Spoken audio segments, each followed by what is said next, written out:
नमस्कार, स्वागत है आपका। मैं हूं आपके साथ हिमांशु दीक्षित और मैं हूं आपके साथ ज्योत्सना बेदी। 5G यानी 5 जनरेशन के शो में अब वक्त है खबरों के सेंसेक्स का, यानी वो शो जिसमें हम आपको दिखाते हैं वो खबरें जिन पर रहती है पूरे दिन हलचल। खबरों के सेंसेक्स में आज कौन सी खबर बड़ी होगी, कौन सी खबर पर पूरे दिन हलचल रहेगी। खबरों के सेंसेक्स में उस पूरी खबर की ABCD, आज की सारी बड़ी खबरें हम आपको दिखाने के साथ हमारे साथ में जुड़ेंगे देश भर से फैले हमारे रिपोर्टर्स। गौरव श्रीवास्तव के पास हम सबसे पहले जाते हैं। रिपोर्टर्स की हर खबर पर, दिन भर की हर बड़ी खबर पर पैनी नजर रहती है। गौरव, खबरों के सेंसेक्स के लिहाज से आज कौन सी खबर सबसे ऊपर रहने वाली है? देखिए, खबरों के लिहाज में अगर हम राजनीतिक खबरों की बात करें तो सबसे बड़ी खबर अभी भी सलमान खुर्शीद की वो विवादित पुस्तक है जिसको लेकर सबसे ज़्यादा चौतरफा हमले कांग्रेस पार्टी और कांग्रेस के नेता सलमान खुर्शीद पर हो रहा है। सलमान खुर्शीद की किताब सनराइज ओवर अयोध्या की किताब पर अब खुद ही कांग्रेस के वरिष्ठ नेता गुलाम नबी आज़ाद ने एक बयान जारी किया है और गुलाम नबी आज़ाद ने कहा है कि सलमान खुर्शीद की किताब में हिंदुत्व की तुलना ISIS और इस्लामिक जिहाद से किया जाना अतिशयोक्ति है और ये पूरी तरह से गलत भी है। तथ्यों का इससे कोई लेना देना नहीं है, ये एग्जेजरेशन है, बहुत बढ़ा चढ़ाकर बात कही गई है। तो गुलाम नबी आज़ाद जो कि जम्मू कश्मीर से आते हैं, कांग्रेस के बहुत बड़े नेता हैं, उन्होंने खुद अपने ही नेता सलमान खुर्शीद को जो है निशाने पर लिया और इससे ये लगता है कि कहीं ना कहीं क्या सलमान खुर्शीद ने सिर्फ अपनी किताब को बेचने के लिए या सस्ती लोकप्रियता पाने के लिए किताब में जो राम मंदिर को लेकर आंदोलन चल रहा था उन लोगों को उनकी तुलना सीधे सीधे ISIS और बोको हरम जैसे जिहादी ग्रुप से कर देना दिखाता है कि कहीं ना कहीं उनकी सोच क्या रही होगी। और अभी तक कांग्रेस पार्टी की तरफ से कोई भी आधिकारिक प्रतिक्रिया इस मामले में नहीं आई है। हालांकि ये मानकर चलिए कि इस मामले में एक शिकायत जो है वो दिल्ली पुलिस कमिश्नर को दी जा चुकी है। बीजेपी इस मामले को लगातार लेकर हमलावर है और मुझे लगता है कि जब तक सलमान खुर्शीद इस मामले में कोई सफाई या माफ़ी नहीं दे देते हैं, बीजेपी और तमाम जो संगठन हैं वो लगातार हमलावर रहेंगे सलमान खुर्शीद पर और इस पर आज दिन भर नज़र रहेगी क्योंकि ये बेहद महत्वपूर्ण खबर है। देखिए, निश्चित तौर पर गौरव ये बात तो स्पष्ट है कि सलमान खुर्शीद की किताब को लेकर विवाद बढ़ता जा रहा है और इस पर सभी की नजर बनी होगी। लेकिन आपके पास कांग्रेस से जुड़ी और कौन सी बड़ी खबर है जिस पर आज पूरे दिन चर्चा हो सकती है? देखिए, मैं आपको बता दूं कि छत्तीसगढ़ के मुख्यमंत्री भूपेश बघेल जो हैं वो आज दिल्ली में हैं और उत्तर प्रदेश चुनाव के लिए उन्हें पर्यवेक्षक बनाया गया है। हो सकता है कि आज एक बैठक जो है उत्तर प्रदेश की में चुनाव की रणनीति को लेकर जो है वो हो और उसमें हालांकि प्रियंका गांधी जो कि उत्तर प्रदेश की महासचिव है कांग्रेस की, वो अभी कल तक उत्तर प्रदेश में थी, तो अगर आज वो आ जाती है तो ऐसा माना जा रहा है कि उत्तर प्रदेश में कांग्रेस की तैयारियों को लेकर, विधानसभा चुनाव को लेकर एक बड़ी अहम रणनीतिक बैठक हो सकती है और इसमें माना जा रहा है कि ऑब्जर्वर जैसे कि छत्तीसगढ़ के CM भूपेश बघेल को बनाया गया। इसके अलावा PL पुनिया, जितेंद्र सिंह, ऐसे तमाम जो नेता हैं, प्रियंका गांधी जो कि महासचिव, वो सभी शामिल हो सकते हैं क्योंकि जाहिर तौर पर करो या मरो की स्थिति है वहां पर कांग्रेस के लिए उत्तर प्रदेश में। और उत्तर प्रदेश में प्रियंका गांधी जिस तरीके से लगातार अपनी सक्रियता दिखा रही हैं, कांग्रेस उम्मीद कर रही है कि शायद जो है टॉप बॉटम से बिल्कुल नीचे के स्थान से लेकर ऊपर की तरफ शायद कांग्रेस जो है वो ट्रेवल करे, तो 10 जनपद पर ये बैठक होगी। उत्तर प्रदेश चुनाव को लेकर जीत का मंत्र सोनिया गांधी द्वारा दिया जाएगा, चर्चा होगी आगे की रणनीति पर। गौरव, वापस मैं लौटूंगी, मेरे साथ ईशान वानी भी मौजूद है। घाटी आपको लिए चलते हैं। ईशान, वहां से क्या खबर है? कल से 2 ऑपरेशन जो है लगातार जारी हैं, जिसमें एक ऑपरेशन कुलगाम में लॉन्च किया गया और अभी मिली सूचना के अनुसार हिजबुल मुजाहिदीन का टॉप डिस्ट्रिक्ट कमांडर जो है कुलगाम एनकाउंटर में मारा गया है। पुलिस ने ये कहा है कि वो काफी सारी सिविलियन किलिंग्स और रिक्रूटमेंट में जो है शामिल था और उसका मारा जाना पुलिस का कहना है कि वो बहुत बड़ी सक्सेस है। उसी के साथ कल शाम को जो है एक खबर मिली थी जिसमें पुलिस ने कहा था कि एक एनकाउंटर जो है बेमना के पास एक शुरू हुआ है और फिर एक लेटर जारी हुआ एक मिलिटेंट आउटफिट की तरफ से जिन्होंने कहा कि वो जो एक फिदायन अटैक, जिसको सुसाइड अटैक कहते हैं, उन्होंने कैरी आउट किया, जिसमें 3 फिदायन अटैकर जो है उस अटैक में शामिल हैं। लेकिन कल शाम को पुलिस ने कहा कि उन्होंने एक मिलिटेंट को मार गिराया गया वहां पर जहां पर ये अटैक होने वाला था, या उसको रिपल्स किया गया। अभी पुलिस की तरफ से ऐसी कोई स्पष्ट जानकारी नहीं है कि क्या हुआ है, लेकिन उनका ये कहना है कि एक पुलवामा का इंडिविजुअल जो कि पुलवामा अटैकर का कजन भी है, उसको जो है इसमें मार गिराया गया। और हाल ही में अभी एक वीडियो सरफेस हुआ है, अनवेरिफाइड वीडियो, जिसमें वो कहता हुआ दिख रहा है कि उसने जो है ये सुसाइड अटैक किया है, लेकिन इसमें अभी कोई भी किसी के भी जख्मी होने की इत्तला नहीं है। अब ये देखना होगा कि आप पुलिस आज दिन भर इस पे कुछ प्रतिक्रिया देती है, कुछ कहती है कि क्यों ये महत्वपूर्ण है ये एनकाउंटर, क्योंकि लगातार कई दिनों से श्रीनगर में जो है सिविलियन टारगेट किलिंग्स हो रही थी, जिसके लिए काफी सारी चिंता व्यक्त की जा रही थी, ना केवल सिर्फ पॉलिटिकल पार्टीज की तरफ से बल्कि सिक्योरिटी एजेंसी की तरफ से भी। तो 2 आतंकी ढेर हो चुके हैं और जल्द ही और भी आतंकियों के ढेर होने की खबर आ सकती है। शिवानी हमारे साथ जुड़ी हुई है, हमारी सहयोगी मुंबई से। शिवानी, आपके पास आज के लिए कौन सी खास खबर है? देखिए, मुंबई आज खबरों के आधार पर काफ़ी ज़्यादा हैपनिंग रहने वाला है, क्योंकि आज शुक्रवार का दिन है। आर्यन खान को एनसीबी के समक्ष अपनी अटेंडेंस लगानी होगी। इसके पहले भी एनसीबी की एसआईटी की जो टीम है वो आर्यन खान से क्रूज ड्रग मामले में सवाल जवाब करने जाती थी, उनके स्टेटमेंट को रिकॉर्ड करना चाहती थी, लेकिन आर्यन की तबीयत खराब होने के चलते वो नहीं आ पाए। लेकिन आज जब अपनी प्रेजेंस को अटैच करने आएंगे तो ये देखना होगा कि एनसीबी की एसआईटी की जो टीम है वो उनसे सवाल जवाब करती है या फिर नहीं। इसके अलावा भी आज कोर्ट के अंदर भी काफी बड़े मामले देखने को मिलेंगे, जहां पर नवाब मलिक और समीर वानखेड़े के पिता के बीच में जो डिफेमेशन के चार्जेस हैं उसको लेकर भी अहम सुनवाई होगी, जहां दोनों ही पक्षों को अपनी बातों को सही करने के लिए एफिडेविट जमा करना होगा हाईकोर्ट के समक्ष में। तो कुल मिलाकर आज एनसीबी हो, ईडी हो या फिर कोर्ट का मामला हो, मुंबई के अंदर काफी सारी हैपनिंग होगी। हालांकि सवाल ये भी है कि आर्यन खान एनसीबी के दफ्तर पहुंचते हैं या फिर नहीं, क्योंकि पिछली बार भी उन्होंने अपनी तबीयत का हवाला दिया था।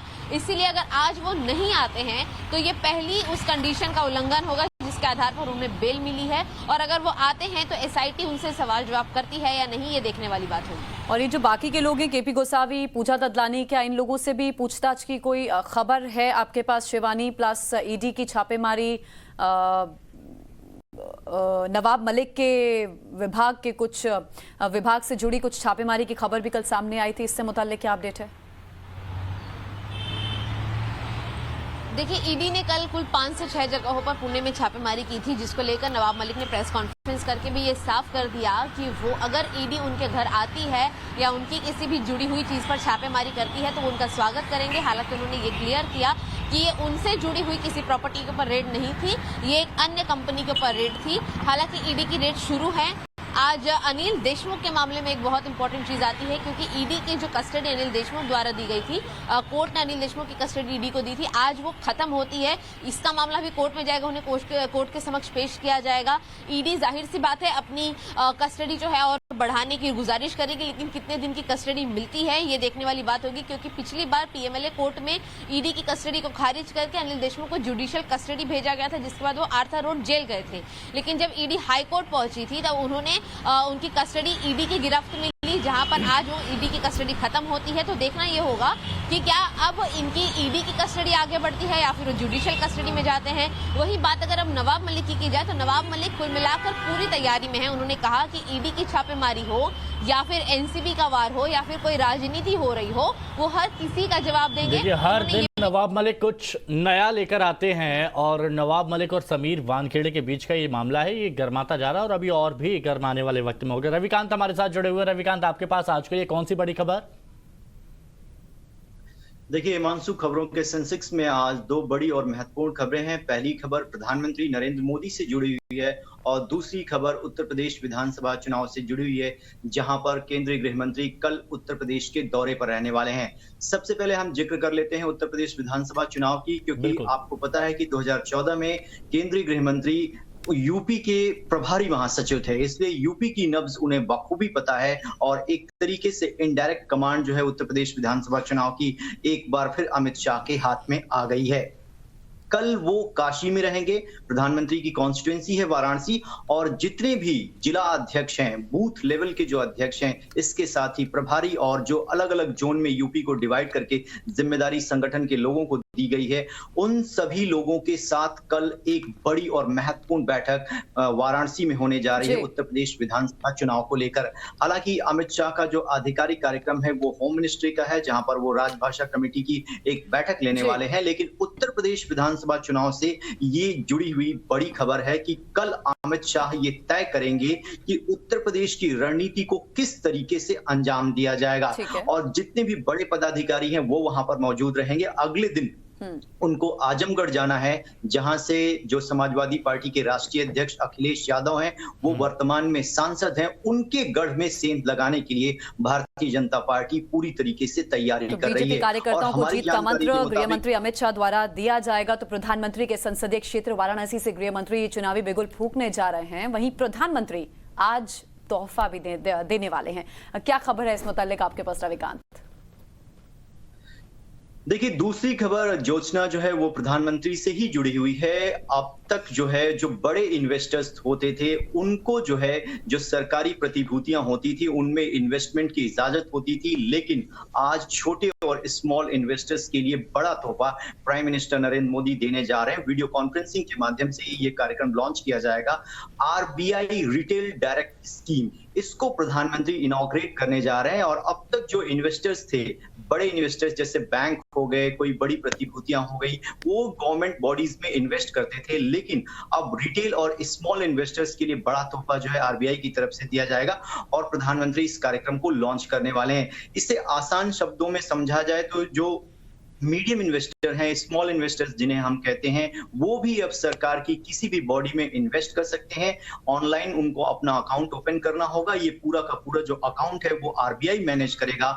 एक तरीके से दरवाजे खोल दिए हैं सरकार ने आरबीआई के माध्यम से जो रिटेल इन्वेस्टर्स हैं उनके लिए। और इस स्कीम से सरकार उम्मीद कर रही है कि जो छोटे इन्वेस्टर्स हैं उनको फायदा होगा और उनका पूरा का जो पूरा इन्वेस्टमेंट हुआ एक तरीके से सेफ होगा, क्योंकि वो पूरी गाइडलाइंस को फॉलो करेंगे और इस पूरे इन्वेस्टमेंट को जो है आरबीआई मॉनिटर भी करता है। इस तरीके से स्मॉल इन्वेस्टर्स के लिए प्राइम मिनिस्टर और करंट जो मोदी गवर्नमेंट है एक बड़ा तोहफा आज देने जा रही है।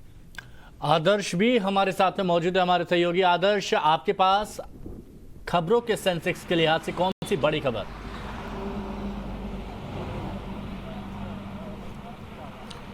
देखिए, आज अगर यूपी की बात करें तो यूपी से दो बड़ी और महत्वपूर्ण खबरें निकल कर आती हैं। पहली खबर यह है कि यूपी में पहले की सरकार में मंत्री रहे गायत्री प्रजापति को आज सजा सुनाई जाएगी। उनके ऊपर बलात्कार से संबंधित मामले चल रहे हैं। पिछले 4.5 साल से वो जेल में बंद हैं। चित्रकूट की एक महिला ने अपनी एक नाबालिग बेटी के साथ उनके ऊपर बलात्कार का आरोप लगाया था, जिसको लेकर लगातार पिछले 4.5 सालों से सुनवाई चल रही है। साल 2017 के बाद से लगातार वो जेल में बंद हैं। इससे पहले वो सपा सरकार में खनन मंत्री और परिवहन मंत्री रह चुके हैं। आज उनकी सजा का ऐलान होगा। कोर्ट ने, एमपी एमएलए कोर्ट ने पहले मुकर्रर कर दिया था कि वो दोषी हैं और उनके दोष के आधार पर आज उनको सजा सुनाई जाएगी। और देखने वाली बात ये होगी कि अब क्या दोष सिद्ध करके और किस तरीके की सजा उनको सुनाई जाती है।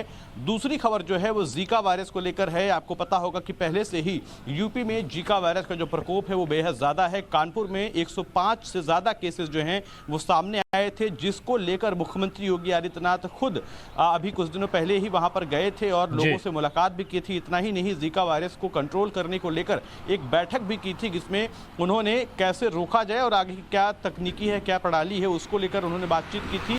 अब माना जा रहा है कि लखनऊ में जो 2 केसेस निकलकर सामने आए हैं उसकी वजह से पूरे यूपी में जीका वायरस को लेकर हाई अलर्ट है, क्योंकि लखनऊ में कल ही जीका वायरस के 2 केसेस निकलकर सामने आए हैं और उनके पूरे इलाके को सील करके उस पूरे इलाके की मॉनिटरिंग की जा रही है। साथ ही साथ वहां पर जीका वायरस को रोकने के लिए जो दवाएं होती हैं, छिड़काव किए जाते हैं, उन सभी जो प्रिकॉशंस होते हैं उसको लिए जा रहे हैं। ऐसे में जीका वायरस पर पूरे यूपी में अलर्ट है और माना जा रहा है कि स्वास्थ्य विभाग पूरे यूपी को लेकर कोई न कोई गाइडलाइन जारी कर सकती है जीका वायरस से जुड़ी हुई। आदर्श, कदम क्या उठाए जा रहे हैं? क्योंकि देखिए, कानपुर में बहुत तेजी के साथ जीका वायरस के मामले बढ़े, अब लखनऊ में जीका वायरस ने दस्तक दे दी है। पूरे यूपी में अलर्ट तो लगा दिया गया है, लेकिन कदम क्या उठाए जा रहे हैं जमीनी स्तर पर जो बेहद जरूरी होने चाहिए?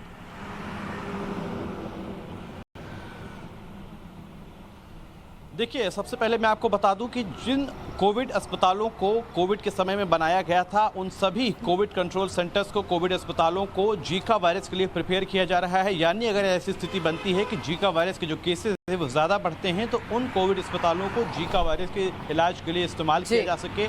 इसके साथ साथ उन सभी जगहों पर जहाँ पर सबसे ज़्यादा गंदगियाँ फैली होती हैं, उन सभी जगहों पर उनको साफ सुथरा रखने के साथ साथ वहाँ पर दवाओं के छिड़काव की भी कोशिश की जा रही है। ऐसे में माना जा रहा है कि जो स्वास्थ्य विभाग है उसकी तरफ से दवाओं के साथ साथ और भी इसी तरीके के कई इलाज या फिर जो प्रिकॉशंस होते हैं वो लिए जाएंगे। तो फॉगिंग बराबर हो रही है, एंटी लार्वा छिड़काव जगह जगह पर किया जा रहा है, लोगों को अलर्ट कर दिया गया है और स्वास्थ्य विभाग की पैनी नजर है मौजूदा हालातों पर। कानपुर में लगातार मामले बढ़ते चले गए। अब राजधानी लखनऊ भी देखिए जीका वायरस के चपेट में है। आदर्श एक एक तस्वीर आप तक पहुंचा रहे हैं, अपडेट आपको दे रहे हैं। अमित गौतम मेरे साथ, मेरे सहयोगी दिल्ली से जुड़ गए। अमित, क्या खबर है आज? देखिए, दिल्ली के अंदर वायु प्रदूषण है वो स्तर उसका कम नजर नहीं आ रहा है, होता नजर नहीं आ रहा है। इस वक्त मैं दिल्ली के इंडिया गेट पर मौजूद हूँ। आप मेरे पीछे की इस तस्वीर से अंदाजा लगा सकते हैं कि इस वक्त दिल्ली के अंदर वायु प्रदूषण कितनी बुरी स्थिति में है। सूरज भी निकल रहा है, उसके बावजूद जो तस्वीर है वो धुंधली दिखाई दे रही है इंडिया गेट की। मैं इस वक्त दिल्ली के अंदर वायु प्रदूषण गुणवत्ता की बात करूँ तो 500 से पार पहुंच चुका है। मैं अपने कैमरामैन से कहूंगा जरा जूम करके दिखाएं। देखिए, इस वक्त इंडिया गेट के नजर इस वक्त स्थिति है वायु प्रदूषण जो गुणवत्ता, यानी कि दिल्ली के अंदर AQI लेवल जो है वो 500 से पार है और जो कि स्वास्थ्य के लिए काफी ज्यादा हानिकारक है। और मैं ये भी बताना चाहूंगा कि जो PM10 होता है वो 100 से नीचे होना चाहिए और PM2.5 60 से नीचे होना चाहिए, लेकिन उसमें देखिए इस वक्त जो PM10 है वो 516 है और जो PM2.5 है वो 349, 350 से करीब है, जो कि स्वास्थ्य के लिए काफी ज्यादा हानिकारक है और सांस लेने में बुजुर्ग जिस अस्थमा है उनके लिए काफी ज्यादा दिक्कतें हो रही है। हालांकि इसको रोकने के लिए केंद्रीय प्रदूषण नियंत्रण बोर्ड और दिल्ली सरकार ने कोशिश की, निर्देश जारी किए, जगह जगह पर पानी का छिड़काव किया जा रहा है। दिल्ली सरकार द्वारा स्मोक वैन, स्मोक गन का इंतजाम किया जो दिल्ली में जगह जगह जाकर पानी का छिड़काव करनी है और रोकने की कोशिश करनी है, लेकिन हर बार की तरह इस बार भी सरकार की कोशिशें नाकाम नजर आ रही हैं। कुछ चिट्ठी भी लिखी है गोपाल राय ने केंद्र को और उस चिट्ठी में भी कुछ कदम उठाने की बात की गई है। इससे जुड़ी कोई जानकारी आपके पास? क्योंकि देखिए, कदम और कोशिश तो यहाँ पर करनी होगी कि प्रदूषण बढ़ रहा है, AQI को आपको वापस डाउन लाना है, जो यहाँ की हवा है वो लोगों के सांस लेने लायक बनानी है। जी बिल्कुल, जरूर कोशिश जरूर करनी होगी। जिस तरह से दिवाली के बाद जो ग्राफ तेज हुआ था, AQI लेवल काफी ज्यादा हुआ था, उसकी वजह से दिल्ली सरकार एक्शन में आई और उसके बाद केंद्रीय प्रदूषण नियंत्रण बोर्ड ने भी निर्देश जारी किए कि जगह जगह पर जो ईंट के भट्टे हैं वो रोके जाएं, जो इंडस्ट्रियल है जहां से पॉल्यूशन ज्यादा बढ़ता है उसको कुछ समय के लिए रोका जाए और जगह जगह पर नगर निगम द्वारा जो MCD है उसके द्वारा छिड़काव किए जाएं, जिससे वायु प्रदूषण को रोकने की कोशिश क्या है। ऐसा नहीं है कि इस बार ये हर बार दिवाली के आसपास वायु प्रदूषण काफी ज्यादा बढ़ता है। उसकी वजह दिल्ली में सटे जो राज्य हैं, मध्य प्रदेश, उत्तर प्रदेश, हरियाणा, पंजाब, इसमें पराली जलाने की वजह से होता है। तो कहीं ना कहीं चीजें कोशिश तो लगातार कर रही है, लेकिन हर बार की तरह इस बार भी यही लग रहा है कि जो प्रदूषण का स्तर है वो कम नजर नहीं आ रहा है, क्योंकि दिवाली को करीब 8 दिन होने वाले हैं। उसके बावजूद भी दिल्ली के अंदर जो स्थिति है AQI लेवल की वो 500 से पार है। अच्छा अमित, हमने देखा है कि आप जिस जगह पर खड़े हैं वहाँ पर सुबह सुबह लोग आते हैं, मॉर्निंग वॉक के लिए आते हैं, जॉगिंग के लिए आते हैं, अच्छी सेहत के लिए आते हैं। क्या अभी वो तस्वीरें दिख रही हैं या फिर लोग यहाँ पर अब नहीं आ रहे हैं? लोगों से बात कीजिए अमित, अगर कर सकते हैं तो। देखिए, बिल्कुल भी नहीं। यहाँ पर जो लोग इस वक्त आ रहे हैं वो बाहर से टूरिस्ट आ रहे हैं जो इंडिया गेट को देखने के लिए आ रहे हैं। आप देखिए, मेरे पीछे के मैं दिखाऊंगा, यहाँ पर आपको कोई भी स्वास्थ्य के लिए अच्छी तरह से जॉगिंग करते हुए नहीं आ रहे हैं, उन्हें काफी दिक्कत होती है। हाँ, कुछ लोग हैं जो डेली रूटीन है उनका वो जाने का, तो वो मास्क लेकर भी गुजर रहे हैं। मैं कुछ लोगों से बात भी करना चाहूंगा। सर, आप ये मुझे बताइए, आप यहाँ जॉगिंग करने आए हैं? हम तो चेन्नई से आए हैं, टूर के लिए आए, लेकिन आया तो इधर बंद है। और जिस तरीके से प्रदूषण बढ़ रहा है आप देख रहे हैं, धुंधली नजर आ रहा है इंडिया गेट। इस कैसा आपको सांस लेने में दिक्कत हो रही है? थोड़ी सांस लेने में दिक्कत हो रही है, आंखों में जलन कुछ वो सब हो रहा है। तो देखिए, मैं आप बताएं कि यहाँ पर जो टूरिस्ट हैं वही आ रहे हैं और जिनको पता है, जो दिल्ली निवासी हैं वो यहाँ पर नहीं आ रहे हैं, क्योंकि उनको पता है कि बाहर निकलना उनके स्वास्थ्य के लिए बेहद हानिकारक है। जो टूरिस्ट भी हैं, देखिए अभी हमने इनसे बात करी, चेन्नई से आए थे, उन्होंने कहा कि हाँ, सांस लेने में मुझे काफी ज्यादा दिक्कतें हो रही है यहाँ दिल्ली आकर। तो देखिए, कई इलाकों में कोहरा है, विजिबिलिटी बहुत ज्यादा कम है। गोपाल राय ने केंद्र को चिट्ठी लिखी है। पड़ोसी राज्य में पराली जलाने से दिल्ली में प्रदूषण हो रहा है, इस बात का जिक्र अरविंद केजरीवाल भी कर चुके हैं और अरविंद केजरीवाल कह रहे हैं कि हमने जो दिल्ली में किसानों के लिए किया है वो तमाम कदम दिल्ली से सटे राज्य में किसानों के लिए सरकारें उठा सकती हैं, बट सरकारों की मंशा नहीं है। ये टाइम्स नाउ नवभारत के टाइम्स नाउ के समिट में नाविका कुमार को, एडिटर इन चीफ को, उन्होंने अपनी ये बात कही थी। हमारे साथ अमित गौतम लगातार बने हुए। अमित, कुछ और लोगों से अगर आप बात कर सकें तो प्लीज कीजिए।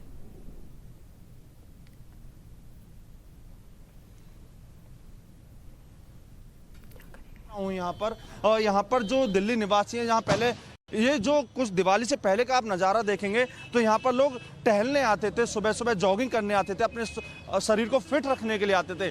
लेकिन इस वक्त स्थिति बदलती नजर आ रही है। देखिए यहाँ पर कोई भी जो कि अपनी फिटनेस के लिए सुबह सुबह नजर नहीं आ रहा है। यहाँ पर वही लोग हैं जो बाहर से आए हैं, आउट ऑफ सिटी हैं, वहीं से आए हैं और ये घूमने के लिए आए हैं टूरिस्ट। जब इनको पता पड़ा कि यहाँ पर स्थिति ज़्यादा गंभीर है, मैं और लोगों से बात करने की भी कोशिश करूँगा। जी आप मुझे बताइए सर, यहाँ पर आप बाहर घूमने आए हैं? जी हाँ। ये बताइए, जिस तरीके से काफ़ी ज़्यादा धुंधला है, प्रदूषण से काफ़ी है, आपको सांस लेने में कुछ दिक्कत है? जी हाँ, इसलिए थोड़ी दिक्कत हो रही है सांस लेने में। कहाँ से आए हैं आप? हम आए गुजरात से। आप गुजरात से यहाँ इंडिया गेट दिल्ली घूमने आए थे? इंडिया गेट और यहाँ की जो मार्केट है वो भी घूमने आए हैं, सदर बाजार। लेकिन आपको जिस तरह से स्थिति दिख रही है प्रदूषण की, वो काफ़ी ज़्यादा ख़राब है, आंखों में जलन या कुछ सांस लेने में दिक्कत हुई है? जी थोड़ा ज़्यादा है यहाँ का। तो देखिए किस तरीके से यहाँ पर जो लोग हैं, जो दिल्ली निवासी हैं, वो तो अब उन्होंने घूमना सुबह का बंद कर दिया है क्योंकि उनको स्वास्थ्य के ध्यान में रखते हुए। लेकिन जो टूरिस्ट हैं, जो यहाँ पर आ रहे हैं घूमने के लिए, देखने के लिए, उनको काफ़ी ज़्यादा परेशानी हो रही है सांस लेने में। क्या है वो नीचे ग्राफिक्स के माध्यम से भी हम आपको बता रहे हैं। हवा में देखिए जहर घुलता हुआ नजर आ रहा है। दिल्ली की हवा दम घुटू बनी हुई है। लोग अपने घरों में रहने को मजबूर है और जिसे ऑफिस स्कूल कॉलेज जाना है उसको तो जाना ही है, खैर, लेकिन हवा बहुत जहरीली हुई है। ये बात दिल्ली वाले समझ गए हैं कि इस वक्त सुबह के वक्त बाहर निकलना बहुत दिक्कत है, सेहत के साथ खिलवाड़ है, इसलिए वो जॉगिंग नहीं जा रहे हैं, ना जॉगिंग करने जा रहे हैं, ना मॉर्निंग वॉक के लिए निकल रहे हैं। जो बाहरी पर्यटक आए हैं वो लोग यहाँ पर जरूर आ रहे हैं, वो देखना चाहते हैं कि इंडिया गेट कैसा है। हालांकि इंडिया गेट भी इस वक्त धुंधला हुआ नजर आ रहा है। बिल्कुल, आप सभी हमारे सहयोगियों का बहुत बहुत शुक्रिया हमारे साथ जुड़ने के लिए और एक एक खबर पर विस्तार से जानकारी देने के लिए। अब हम नजर डाल लेते हैं सेंसेक्स मीटर पर। सबसे पहले वो खबरें आपके सामने होगी जिन खबरों पर आज हमने अपने सहयोगियों के साथ चर्चा की है। जम्मू और कश्मीर में सुरक्षा बलों को कामयाबी मिली है। अमित शाह का मिशन उत्तर प्रदेश शुरू होने जा रहा है। खुदरा निवेशकों को प्रधानमंत्री नरेंद्र मोदी का तोहफा। यूपी चुनाव पर कांग्रेस का मंथन और दिल्ली में बेहिसाब प्रदूषण। ये वो खबरें थी जो हमने आपको बताई हैं। हमारे सहयोगी ने इन खबरों को विस्तार से आप तक पहुंचाया है। अब न्यू रैंक आपको बताते हैं। तो सबसे पहले न्यू रैंक जो होने वाली है उसके हिसाब से अगर देखा जाए तो उत्तर प्रदेश की खबर पर इस वक्त नजर रहेगी क्योंकि उत्तर प्रदेश बहुत अहमियत रखता है और यूपी चुनाव का आगाज भी होने जा रहा है। तो ऐसे में पूरी तैयारी राजनीतिक दलों ने की हुई है। ये देखिए, अब दिल्ली में बेहिसाब प्रदूषण भी है और इसके साथ ही खुदरा निवेशकों को प्रधानमंत्री नरेंद्र मोदी तोहफा देंगे, ये भी हम आपको बता रहे हैं। एक छोटे से ब्रेक के लिए यहाँ पर हम रुक रहे हैं, लौट में जल्द आप हमारे साथ।